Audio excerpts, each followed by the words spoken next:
Langga, I'm sorry. Alam ko na sobrang dami ko ng kasalanan sa'yo. Sabi ko sa kanya, bakit mo yun ginawa sa akin? Malungkot na tanong niya. Kasi galit ako. Kasi nasaktan ako sa pag-block mo sa akin. Nasaktan ako na inilayo mo ang sarili mo sa akin. Higit sa lahat, ang paglilihim mo ng tungkol kay Lucio. Pakiramdam ko'y pinaglaruan mo ako kaya gumante ako. Tapat na sagot ko sa kanya. Kinuha ko yun dahil gusto kitang makasama. Na kahit na sa ganoong paraan ay makasama kita kahit pa nagagalit ako sa ginawa mo sa akin. Alam ko na mali ako pero sana hindi mo ako pinaglaruan. Umiiyak na sabi niya. I'm sorry. Alam ko na hindi sapat ang sorry ko. Sorry kasi gagong asawa mo. Sabi ko sa kanya. Gago ako dahil pinaglaro at sinaktan ko siya. Isa yun sa mga kasalanan na lubos kong pinagsisihan. Dahil sa ginawa ko kaya muntik nang mawala ang kambal kong anak. Siguro wala na talagang pag-asa na mabuo kami. Bigla kong naalala mga ginawa ko at hindi ko maiwasan na magalit sa sarili ko. Flashback. Shit! Napamura ako nang wala sa oras, sabay hagis ng phone ko dahil kanina ko pa tinatawagan sa Sunshine pero hindi ko siya matawagan. Huminga ako ng malalim bago ko ulit kinuha ang phone ko at tinawagan ko na ang kakambal ko. Kailangan ko ng balita tungkol kay Sunshine. Balita kung bakit hindi ko siya matawagan. Can you check my girlfriend? Saad ko sa kakambal ko. Okay, I'll call you back. Sagot naman niya sa akin. Nandito ako ngayon sa Cebu at busy ako sa pagpapatayo ng bagong branch ng Rights. Okay naman ang lahat pero bakit bigla na lang siyang hindi nagpaparamdam? Hindi na kami gaano nag-uusap dahil maaga siyang natutulog. Pero ngayon na tinatawagan ko siya bigla na lang siyang hindi makontak. Nag-ring ang phone ko kaya naman mabilis ko itong sinagot. Hello bro? Your girlfriend left your condo. Umalis na sila kasama mga kapatid niya. At nalaman ko na nagkaroon ng gulo sa Rights. May mga manloloko na pinahiya ang girlfriend mo. Ang sabi sa akin ng kakausapin na sana ito ni Mommy ay hindi na ito bumalik. Sagot niya sa akin na ikinakunot ng noo ko. Can you help me to find her? Okay bro. Tatawag agad ako kapag may balita na. Sabi niya sa akin. Thanks bro. Saad ko sa kanya. Napasabunot na lang ako sa buhok ko dahil iniisip ko kung bakit siya umalis. Kung ano ba ang tunay na nangyari sa Manila. Kung ano ba ang problema. Stress na ako dito sa Cebu. Lalong stress ako ngayon na nawawala si Sunshine. Hindi ko na kaya. Kailangan ko nang bumalik sa Manila. Kaya naman nakiusap ako sa kakambal ko na kung pwede ay siya na munang bahala dito sa Cebu. Hindi ko talaga kaya na malayo sa kanya. Ako na mismo ang maghahanap kay Sunshine. Kinabukasan ay nagbook ako ng ticket pabalik sa Manila. Anak, why are you here? Tapos na ba ang trabaho mo sa Cebu? Tanong sa akin ni Mommy. Si Simon po munang pumalit sa akin mo. I'm sorry Mom but I need to find my girlfriend. Sunshine ba? Tanong sa akin ni Mommy. Opo mo. Siguro nahiya sa nangyari sa restaurant. Don't worry anak. Tutulungan kitang hanapin siya. Sabi niya sa akin. Thank you Mom. Pero kaya ko na po ito. Sabi ko sa kanya. Okay. Pero kapag may problema magsabi ka lang. Mom? Can I ask you a question? Tanong ko sa kanya. What is it? Tatanggapin niyo po kung isang single mom ang girlfriend ko? Lakas loob na tanong ko sa kanya. Of course, Xavier. There's nothing wrong about being a single mom. Like your Tita Kay, they're a strong and brave woman. Nakalimutan mo na ba ang lagi kong sinasabi sa inyo? Hindi po, Mom. Ang sabi mo sa amin ay piliin namin ang tao na magpapasaya sa amin. Ang taong mamahalin namin. Sagot ko sa kanya. Tama. Kaya, sino pa o ano pa basta mahal mo itanggap ko. Sabi niya sa akin. Thank you, Mom. Kapag nahanap ko na pong asawa ko, ipakikilala ko po siya sa iyo. Asawa? Sorry po, Ma'am. Tinali ko na po. Baka po kasi mapunta pa sa iba. Sagot ko sa kanya. Pasaway kang bata ka. Alam ba niya? Hindi po, Ma'am. Sasabihin ko pa lang po. Sagot ko sa kanya. Huwag ka talagang umiyak kapag nagalit sa'yo yun. Nakangiti na sabi ni Mommy. Susuyuin ko na lang po siya. Mahala na kayo dahil malalaki naman na kayo. Sabi niya sa akin. Ngumiti na lang ako at umalis para hanapin sa Sunshine. Almost 2 weeks na ako naghahanap sa kanya. Nainis na ako dahil palpak din ang binayaran ko. Tapos kailangan ko nang bumalik sa Cebu dahil may business trip si Simon. I don't have a choice kundi ang bumalik sa Cebu. Hinayaan ko na lang kay mommy ang lahat. Humingi na ako ng tulong sa kanya at sinabi ko na siya na munang bahala kay Sunshine. Bala ko na tapusin ang trabaho ko para makabalik agad ako ulit sa Manila at makausap siya. Lumipas pa ang ilang linggo'y naging busy na ako. Nahanap na rin siya ni mommy pero nagulat ako sa tanong sa akin ng mommy. Xavier, may ginalaw ka bang babae 2 years ago? Pumunta ka ba sa isang nightclub? Tanong niya sa akin. Bakit po mo? Tinatanong ko lang. Sagot niya sa akin. Hindi ko po maalala. Pagsisinungaling ko sa kanya dahil alam ko napapagalitan niya ako. Usap tayo kapag bumalik ka na. Okay po ma'am. Malapit na po itong matapos at babalik din po ako agad. Lumipas pang ilang linggo'y natapos ng trabaho ko dito sa Cebu. Hinayaan ko na sa tita ko ang lahat. Bumalik na ako sa Manila. Dumaan muna ako sa bake shop ni Tita Kay at hindi ko inaasahan na magkikita kaming dalawa ni Ian. Kuya? Gulat na gulat ito na makita ako. Ian. Nakangiti ako sa kanya. Kumusta na po kayo? Sorry po kung umalis kami sa inyo. Sabi niya sa akin. Pauwi ka na ba? Tanong ko sa kanya. Opo kuya. Part-timer po ako dito. Sagot niya sa akin. Hinatid ko siya sa bahay nila at nakita ko na sinalubong siya ni Sunshine. Hindi muna ako umalis dahil nais ko pa siyang pagmasdan mula dito sa loob ng bago kong kotse. Kaya alam ko na hindi niya ako kilala. I miss you so much, babe. Wala sa sarili na sabi ko.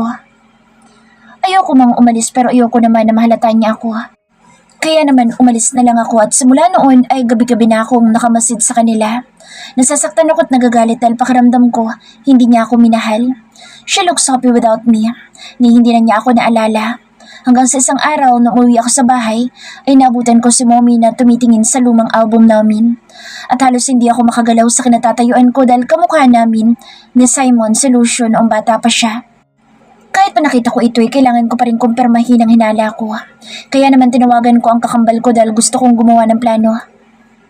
Sigurado ka ba sa gagawin mo? Tanong niya sa akin. I'm 100% sure bro. She lied to me at magbabayad siya. Oo, galit ako dahil niloko niya ako. Kaya bala kong gumanti sa kanya at gagawin ko ang lahat para lang hindi na siya makaalis sa buhay ko. Kung kinakailangan na takutin ko siya, gagawin ko. Hindi ka ba napapagod sa pagpapanggap mo? Tanong sa akin ni Simon. Pagod na ako, kaya tulungan mo naman ako. I need your help. Anong tulong naman yan? Tanong niya sa akin. Nandito kami ngayon sa kondo ng kakambal ko at nagiinuman kaming dalawa. Hindi ko na kasi kaya pang magpanggap na siya dahil anytime baka biglang bumigay na ako sa kanya. Kailangan ko na magpakilala na sa Xavier pero hindi ako pwede magpakilala na mag-isa. Saad ko sa kanya. Ano naman balak mo? Kahit naman siguro ako'y mapapagod din sa ginagawa mong pagpapanggap. Naging 2-in-1 ka ba naman? Alam mo naman magkaiba tayo ng personality pero ginagawa mo pa rin. Pinapahirapan mo rin talaga sarili mo. Bakit kasi hindi na lang kayo magbati? Nakangisi na sabi niya sa akin. Bakit feeling ko hindi talaga niya ako mahal? Bakit kailangan pa niya maglihim sa akin? Nasaktan talaga ako dahil para ako naging tanga.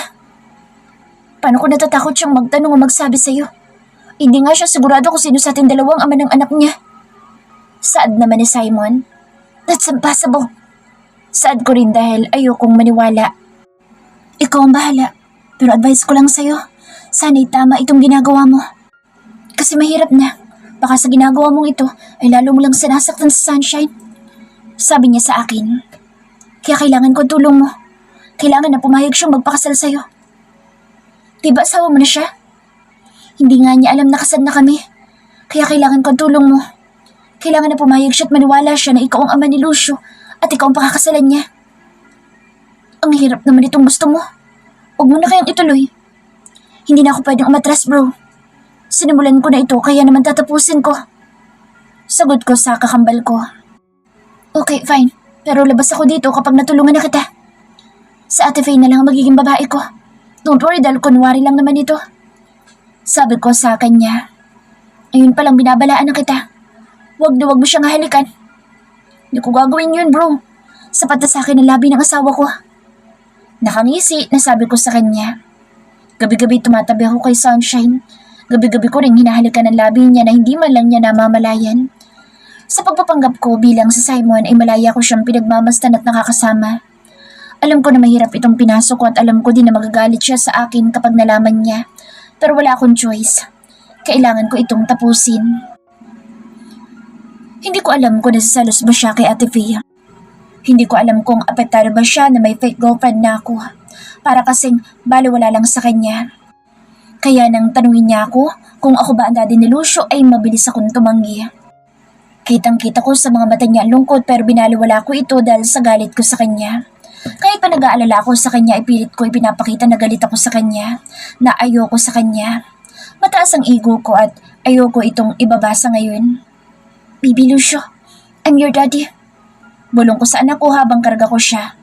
Masamang pakiramdam ni Sunshine at nakiusap siya sa akin na ako na muna ang magbabantay sa anak namin. Mas gusto ko ito at mas pabor sa akin dahil kapag maayos ang pakiramdam niya ay alam ko na ayaw niyang hinahawakan ko ang anak niya. Kahit pa anak ko rin ito. Habang tumatagal ay nagiging mahirap na lahat sa akin pero dahil sa pride ko ay pilit kong kinakaya hanggang sa binalak na niya na ilayo ang anak namin. Ito rin ang isa sa pinakamasakit na nangyari sa buhay ko. Ang makita na walang kahit na anong emosyon sa mga mata niya dahil sa pagkawala ng anak naming dalawa. Umalis siya. Inilayo siya ni mommy sa akin. Sobrang nasaktan ako lalo na ang mommy ko pa mismo ang tumulong sa kanya. Pakiramdam ko ay hindi lang si Sunshine ang galit sa akin. Galit din ang mommy ko sa akin. Ano, ganyan na lang ba? Maglalasing ka na lang? Ayaw mo bang ayusin ang buhay mo? Tanong ni Simon. Paano ko pang aayusin ang buhay ko kung wala na siya? Kung wala na sila? Sagot ko naman sa kanya. Tumayo ka na nga dyan. Maligo at magtrabaho ulit. Ayaw mo naman siguro na malugi ang rides, diba? Saka nakakahiya ka kung ganyan ka. Hindi ikaw si Xavier. Wala akong kakambal na mahina. Sabi niya sa akin. This is all my fault. Kasalanan ko kung bakit nila ako iniwan. Babalik yun, magtiwala ka sa charm mo. Wala pang rights na suwi sa pag-ibig mo. Malas na yata talaga ako sa pag-ibig. Sabi ko sa kanya. Hindi porkat umalis ay hindi na babalik. Baka nakakalimutan mo na may mga kapatid pa siya. Kaya sigurado ako na babalik siya. Sabi niya sa akin. Tama siya. May pag-asa pa na bumalik sa Sunshine. Hindi pa huli ang lahat dahil may pag-asa pa. Lalo na't may anak kami. Tama si mommy. Sa ngayon ay hahayaan ko na lang muna siya. Kailangan niya ng time dahil sa akin kaya siya nahihirapan. Pangako lang ga. Sa pagbabalik may magiging masaya na tayo. Kausap ko sa larawan namin. Kuya Xavier? Halatang nagulat si Yen sa pagdating ko. Alam ko na nasaktan ko ang ate niyo at tatanggapin kong galit niyo sa akin. Sabi ko sa kanya. Aminin ko na may galit ako nararamdaman sa iyo, kuya, pero wala din kasi kami sa posisyon para i-judge ka. Kasi alam namin na kasalanan ni ate kaya kayo humantong sa ganito. Dahil may kasalanan din siya. Hindi ko pwedeng isisi sa iyo ang lahat dahil alam kong totoo. Sabi niya sa akin. Iyan. Parang iiyak ako sa narinig ko mula sa kapatid niya. Kahit ano mangyari, kuya, para sa akin, ikaw lang ang para sa ate ko. Alam ko na mahal mo siya. Alam ko na magiging okay din ang lahat sa inyo. Hindi pa naman huli ang lahat. Pwede mo pang ayusin kapag bumalik na siya. Sabi niya sa akin. Thank you, Yen. Nasa Spain si ate at okay naman siya doon. Kuya, kaya huwag ka mag-alala sa kanya. Nakangiti na sabi niya sa akin. Thank you, Yen. Niyakap niya ako. Para sa akin ay parang mga kapatid ko na sila. Kaya naman nilipat ko na sila sa kondo na dati nilang ginagamit. Sinabi niya sa akin na balak ng ate niya na magpagawa ng bahay kaya naman ako na mismo ang nagpatayo. Ako ang nag-asikaso ng mga kailangan sa bahay namin. Ang dating bahay na pinagawa ko ay binanta ko na dahil ang bahay na yun ay bahay sana namin ni Mary. At naisip ko rin na hindi gugustuhin ni Sunshine doon. Bro, nasa Spain pala ngayon sa Angelo. Sabi sa akin ng isa sa kaibigan ko. Niyaya nila ako mag-night out kaya naman sumama na ako. Spain? Tanong ko. Oo, nasa Spain. Ang alam namin ay nagdi-disguise ito bilang driver. Driver? Hindi ba niya sinabi sa'yo? Di ba sa ating lahat kayong dalawang pinaka-close? Hindi pa kami nag-uusap. Sagot ko sa kanila. Oo, hindi pa kami nag-uusap simula noong nalaman ko na may gusto siya sa akin. Na hindi pala kaibigan ang tingin niya sa akin dahil isa pala siyang bisexual at alam ko na nahihiya siya sa akin dahil tinanggihan ko siya. Kaibigan lang talagang tingin ko sa kanya at hindi rin ako attracted sa mga lalaki. Sa Sunshine lang talaga ang babaeng mahal ko. Thanks bro. Tatawagan ko siya. Baka sakaling makita niya doon na mag-ina ko. Sabi ko sa kaibigan ko. Tama. Malay mo makita niya doon. Pero nakapagtataka lang talaga. Bakit naman siya biglang umalis? Kaya nga, hindi na tuloy tayo kumpleto. Sorry guys. Hindi ko pwedeng sabihin sa inyo pero sa tingin ko, ako ang dahilan kaya siya umalis. Mga salita na hindi ko kayang isatinig kaya naman inisang lagok ko na lang ang laman ng baso ko. Thank God you answer my calls. Saad ko sa kaibigan ko na si Angelo. Ilang tawag na kasi ako sa kanya pero hindi siya sumasagot. What do you want? Tanong niya sa akin. Sabi nila nasa Spain ka? Is that true? Tanong ko sa kanya. Yeah. Sagot niya sa akin. Nasa Spain din mag-ina ko. Mag-ina? Sino? Sa Sunshine ba? Yung single mom na girlfriend mo? Tanong niya sa akin. Naalala mo pa ba mukha niya? Hindi ko naalala. Bakit? I'll send you some pictures. Para saan? Para kapag nakita mo sila, isabihan mo ako. Ang alam ko kasi nasa Spain lang sila, pero hindi sinabi ko saan sa Spain. Sabi ko sa kanya. Okay, sige. Galit ka ba sa akin? Hindi ko mapigilan na itanong. No, I'm not. Bakit naman ako magagalit sa'yo? About sa... I understand bro. It's not your fault. Tapos na yun and let's forget about it. Sabi niya sa akin. Thanks bro. Sabi ko sa kanya. Nakinga naman ako ng maluwag dahil sa wakas ay okay na kami. Alam ko na mas mahalaga din sa kanya ang pagkakaibigan namin. Pero nagulat ako dahil sa biglang pagtawag niya sa akin pagkatapos kong isend ang picture ni Sunshine. Kay Sunshine pala siya mismo nagtatrabaho. Kaya palang sabi niya ay pamilyar sa kanyang asawa ko. Bro, don't worry dahil akong bahala sa mag-ina mo. Magpapadala ko palagi ng mga pictures. Walang makakaporma sa kanya dahil ako ang makakalaban nila. Sabi niya sa akin. Thank you bro. Malakang tiwala ko kay Angelo at alam ko na safe ang mag-ina ko kasama siya. Alam ko din na hindi siya magkakagusto kay Sunshine dahil lalaki din ang gusto niya. Dahil sa pangako ko sa mommy ko na hindi ko guguluhin si Sunshine, kaya ipapaubaya ko na muna sa kaibigan ko ang lahat. Magtitiis ako at maghihintay sa pagbabalik ng babaeng mahal ko. What's that yan? Tanong ko sa kapatid ni Sunshine. For souvenir po kuya. Smile ka po kuya. Sabi niya sa akin. She's taking pictures dito sa bahay na pinapagawa ko para sa kanila. Ang bahay na para sa asawa ko. Malapit na itong matapos at tumingi din ako ng suggestions mula sa mga kapatid niya kung ano ang sa tingin nila ay dapat naming idagdag. Sigurado po ako na matutuwa si ate kapag umuwi na siya dito. Sabi sa akin niyan. Sana nga yan. Nakangiti na sabi ko. Sigurado po ako kuya. Sabi niya sa akin. Ngumiti naman ako sa kanya. Alam ko na matagal pa siyang babalik pero okay lang. Walang problema sa akin. Masaya na ako na makita sila na maayos sa mga litrato na pinapadala ni Angelo. Hindi ako nagkamali na magtiwala sa kaibigan ko. Talagang maaasahan siya at weekly siyang nagpapadala sa akin ng mga litrato. Lumipas ang maraming buwan at ganoon pa rin. Umuwi dito si Angelo at kapag bumabalik siya sa Spain ay nagpapadala ako ng mga pasalubong para sa asawa ko. Masaya naman akong makita na masaya siya sa mga pinapadala ko kahit pa alam ko na hindi niya alam na galing pala ito sa akin. Okay lang na isipin niya na galing ito kay Angelo dahil kapag nalaman niya na sa akin ay baka hindi pa niya ito tanggapin. Thank you bro. Babawi ako sa'yo someday. You're welcome bro. Inform me kapag pauwi at babalik ka na dito sa Pinas. Sagot ko ng plane ticket mo. Hindi ko yan tatanggihan. Thanks bro. Napangiti na lang ako sa sagot niya sa akin. Masaya talaga ako. Hindi ko kayang i-explain kung gaano ako kasaya. Malaki na ang anak ko at hindi na ako makapaghintay na mayakap silang dalawa ni Sunshine. Lalo na ngayon na tuluyan ang nabuo ang bahay namin.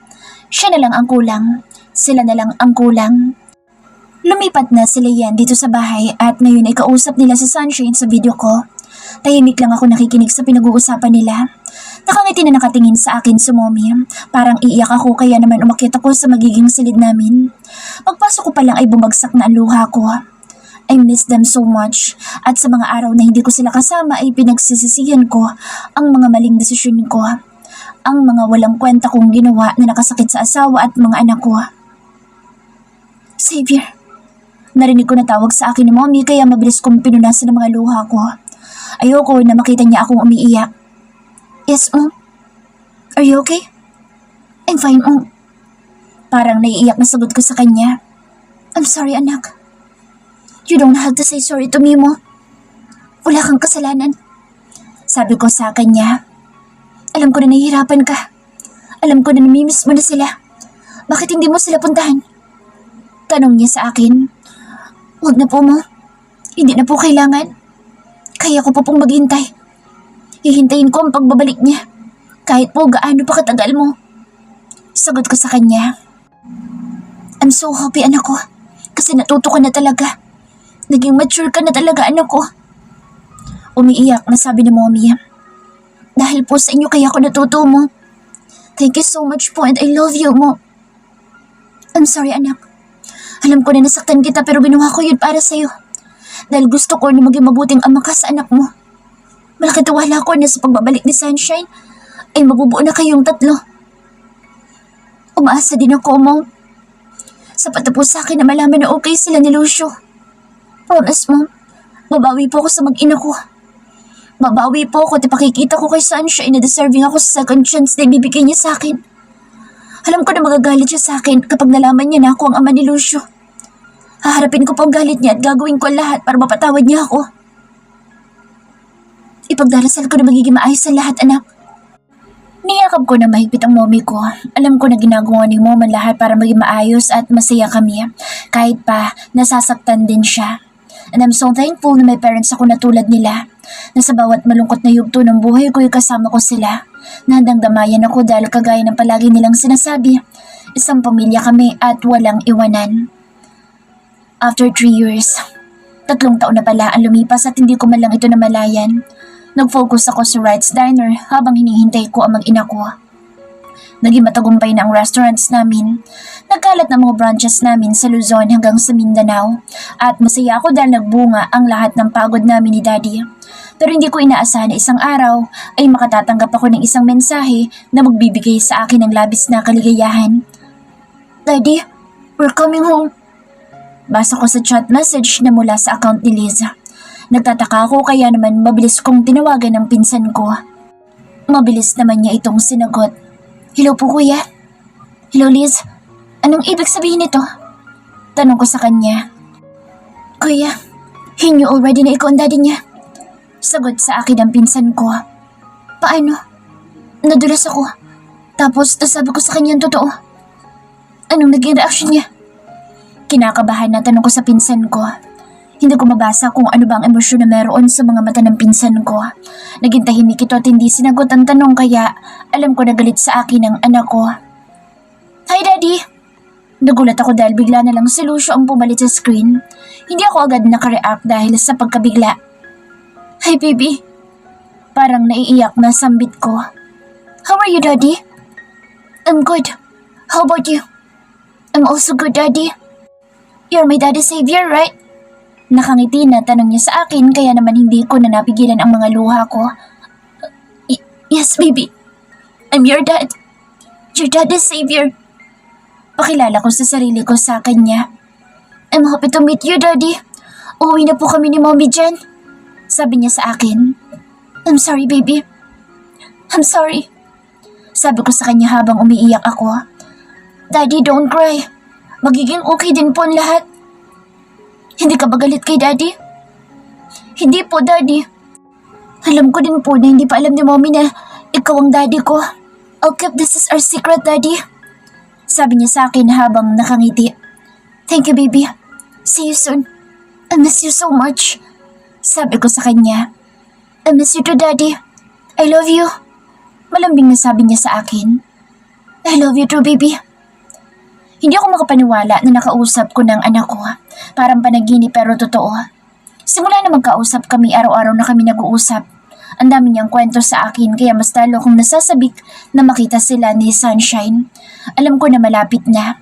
Malapit ko na sila ulit makita. Ang kailangan kong gawin sa ngayon ay maghintay. Maghintay na mayakap ko sila. Hindi rin alam ni Lucio kung kailan ang exact date ng uwi nila. Tanging si Mommy lang ang nakakaalam at ayoko namang itanong sa kanya. Hanggang sa nagulat ako isang araw dahil kasama na ni Mommy si Lucio. Tumatakbo ito lumapit sa akin at niyakap niya ako. Daddy! Umiiyak siya ngayon kaya naiyak na rin ako. Yes, baby. I'm your daddy. I miss you so much. Umiiyak na bulong ko sa kanya. Thank you, Mom. Sabi ko sa mommy ko. Ngumiti lang siya sa akin. Ako naman ay ninanamnam ko ang pagkakataon na ito. Ang kasama kong anak ko ay isa sa mga pangarap ko na natupad. Naglaro lang kami ng arcade dahil ayaw naman niyang mamasyal kami dahil mas gusto niya nakasama namin ng mommy niya kapag namasyal kami. Hinatid ko siya sa rides dahil doon na pala sa Sunshine nagtatrabaho. Nang makita ko siya ay gusto ko siyang yakapin pero hindi ko lang magawa. I missed her so much. Mas lalo siyang gumanda ngayon. 3 taon man na lumipas pero ang tibok ng puso ko tuwing nakikita ko siya ay walang pinagbago. Mahal na mahal ko pa rin siya. Ang buong akala ko ay may kaibigan ako na mapagkakatiwalaan ko pero hindi ko inaasahan na tatraidorin niya ako. Si Angelo ang bagong boyfriend ni Sunshine. Gusto kong magwala pero pinigilan ko lang ang sarili ko. Kailangan kong ipakita na kalmado pa rin ako. Alam ko na walang ideya si Sunshine kung sino ba talaga si Angelo. Hindi niya alam na kaibigan ko ito noon at hindi na ngayon. Romeo! Sigaw ko sa kanya at sinunto ko siya sa muka. Nandito kami ngayon sa bar kasama mga kaibigan namin. Ano bang problema mo? Nakangisi na tanong niya sa akin. Problema ko? Traitor ka! Kaibigan kita pero ikaw pang umasamang ina ko! Sigaw ko sa kanya. Hindi ko kasalanan kung ako na ang mahal na Sunshine. Pasensya ka na, pero akin na kasi siya eh. Nakangisi pa na sabi niya sa akin. Mamahalin ka kaya niya kapag nalaman niya kung anong klaseng tao ka. Huwag ka masyadong kampante dahil akin lang. Siguro nga nakuha mo siya ngayon pero hindi ako papayag na agawin mo siya sa akin. Sa akin na mag-ina ko. Mark my word, Angelo. Babawiin ko mag-ina ko sa'yo. Sabi ko sa kanya bago ako tuluyang umalis sa bar. Nagmaneho ako papunta sa bahay namin. Sa labas lang ako ng gate at dito na rin ako natulog. Nasasaktan ako pero alam ko na kaya ko ito. Hindi ako papayag na maging kanya ang mag-ina ko. Ang tanga mo, Xavier. Ang tanga mo. Inis na ako sa sarili ko. Kaya pala hindi na siya nagparamdam sa akin ng 2 buwan dahil pala inaahas na niya ang pamilya ko. Ang tanga ko dahil nagtiwala ako sa kanya. Galit ako sa sarili ko dahil nakita ko kung paano niyang halikan ang babaeng mahal ko. Ang sakit ng puso ko na hindi ko kayang tanggapin pero wala akong magawa. Lalo na't ramdam ko ang galit sa akin ni Sunshine nang malaman niya na ako talaga ang ama ni Lucio. Lumipas ang mga araw at nawawala na ako ng pag-asa na mabawi ang babaeng mahal ko. Kahit pa tinutulungan na ako ng anak namin ay parang ang imposible na. Lalo na't paulit-ulit niyang sinasabi na hindi niya ako mahal. Akala ko ang 3 taon na hindi sila makita naging parusa ko pero mas malala pa pala ang parusang ito sa akin sa mga ginawa ko noon. Hanggang sa biglang tumawag sa akin ang isa kong kaibigan na attorney. Kahit ako hindi ko inaasahan ang sikreto ni Angelo na malalaman ko. Delikado ang mag-ina ko sa kanya. Lalo na't nakikita ko na obsessed na siya kay Sunshine. Dumagdag pa sa problema ko ang nangyari sa mag-ina ko. Dahil sa kagustuhan ni Lucio na maging maayos kami ng mommy niya, ay sila naman ang hindi naging okay at masakit yun para sa akin. Pero naging masaya naman ako dahil pumayag si Sunshine na mag-dinner kaming 3. Ang buong akala ko ay masaya na kami pero bigla na naman dumating si Angelo at sinira na naman ang gabi namin. Dahil sa ayaw ko na mag-away kami sa harap ng anak ko ay binulungan ko na lang si Lucio. Pupunta ako dun sa bahay, baby. See you later. Sabi ko sa kanya. Okay po, Daddy. I love you po. Malambing na bulong niya sa akin. I love you to, baby ko. Hinayaan ko sa Angelo na ihatid ang mag-ina ko. Pagkaalis nila inayos ko muna ang mesa at kusina bago ako nagpasya na puntahan ang mag-ina ko. Motor na lang ang ginamit ko para naman mabilis lang ako makarating sa bahay. Pero pagdating ko ay nagtalo lang kami ni Sunshine. Kahit pa hinalikan ko siya hindi man lang siya tumugon. Kaya naman nagpasya ako na umalis na muna. Gusto ko muna mag-isa habang pinag-iisipan ang dapat kong gawin. Hindi muna ako umalis at tumingin muna ako sa bintana at nagbabaka sakali ako nasisilip siya. Pero nang palis na ako ay nagulat ako dahil bigla akong kinaladkad ng sakyan. Hindi ko maigalaw ang katawan ko at ilang sandali ay umiiyak sa Sunshine sa tabi ko. Takot ako. Takot akong mamatay. Gusto ko pang makasama mag-ina ko. Mga salitang hindi ko kayang isatinig hanggang sa tuluyan ng dumilim ang buong paligid. Malabo ang nakikita ko at nakakaramdam ako ng pagkauhaw. Pumikit ako ulit at muli kong binuksan ang mga mata ko. Nasa isang silid ako at hindi ko maigalaw ang katawan ko. Xavier, narinig ko ang boses ni Mommy. Mom, tawag ko sa kanya pero walang lumalabas na salita sa bibig ko. Salamat sa Panginoon at gumising ka na, anak ko. Umiiyak na sabi niya at bigla na lang na may pumasok na doktor para i-check ako. Nauuhaw po ako. Mahinang sabi ko sa kanya dahil tuluyan na akong nakakapagsalita. Okay, sige. Sabi niya sa akin habang kumukuha ng tubig. Thanks, Mom. Tatawagan ko sa Sunshine. Sasabihin ko nagising ka na. Sigurado ako na matutuwa siya kapag Mom, wag po. Bakit, anak? Wag niyo na po siyang abalahin pa. Sabi ko sa kanya. Anak, siya nag-aalaga sa'yo. Nag-aalala ang asawa mo. Sabi sa akin ni Mommy. Gusto kong maramdaman na inaalagaan niya ako, Mom. Pangako, hindi ito magtatagal. Ilang araw lang ito. Sabi ko sa kanya. Sige anak, masaya ako nagising ka na. Pero ikaw na magpaliwanag sa asawa mo. Baka kasi magalit yun sa'yo. Natatawa pa, nasabi sa akin ni Mommy. Hayaan niyo na po ako. Alam ko po na patatawarin niya ako, Mom. Gusto ko lang po na kumpirmahin ang lahat. Ikaw ang bahala. Nakangiti pa rin ang sabi ni Mommy. Itinuloy ko ang pagpapanggap ko na hindi pa rin ako gising. Tuwing umaga ay masaya akong marinig ang boses ng asawa ko at ang malambing niyang boses. Pakiramdam ko ay siya ang gamot ko. Hindi ko pa kayang kumilos ng maayos ang katawan ko pero kapag naririnig ko siya, ay gusto ko nang bumangon para yakapin siya.